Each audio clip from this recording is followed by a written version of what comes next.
রামগঙ্গাসাগর সার্বজনীন দুর্গা উৎসব বর্তমান বছরে 40তম বছরে পদার্পণ করল।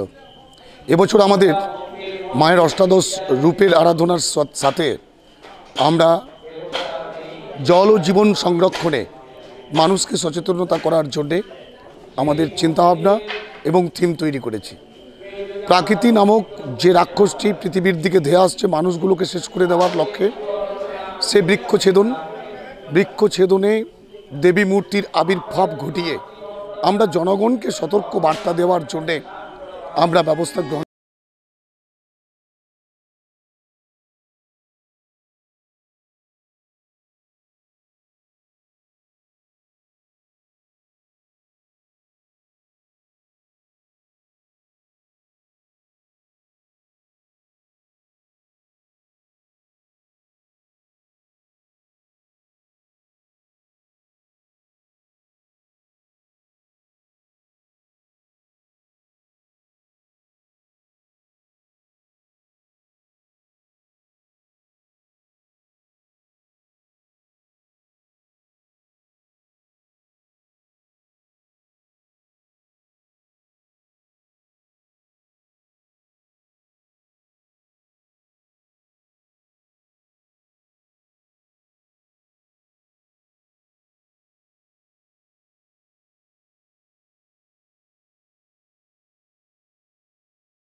শুভ শারদীয়ার পুণ্যলগ্নে সাগরদ্বীপবাসী সহ সর্বস্তরের পবিত্র গণদেবতাকে সর্ববর্ণ ধর্ম শেষে শারদীয়ার প্রীতি, শুভেচ্ছা, শ্রদ্ধা ও অভিনন্দন জানাই।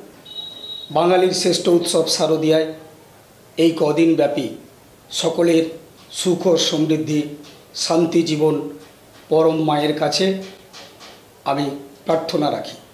সাথে সাথে শ্রীরাম সার্বজনীন দুর্গোৎসব সমিতির পক্ষ থেকে অষ্টাদশী গৌরী রূপের আরাধনায় সবাইকে আমরা আহ্বান জানাই।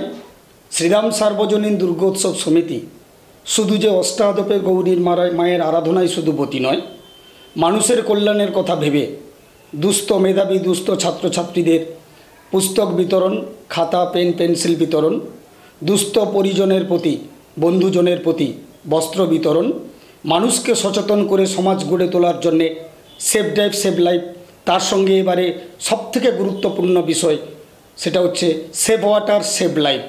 এই সচেতনতা শিবির সহ নানা আঙ্গিকে আমাদের এই পুজোর অনুষ্ঠান এবারে থাকছে শ্রীরাম সার্বজনীন দুর্গোৎসব সমিতি প্রতিষ্ঠানের পক্ষ থেকে আন্তরিকভাবে আহ্বান জানাই, মাতৃদর্শন করুন। সাথে সাথে সমাজ কল্যাণের এই প্রোগ্রাম বা কর্মসূচিতে আপনাদের আন্তরিক সহযোগিতা আমরা প্রার্থনা করছি পুজো কমিটির পক্ষ।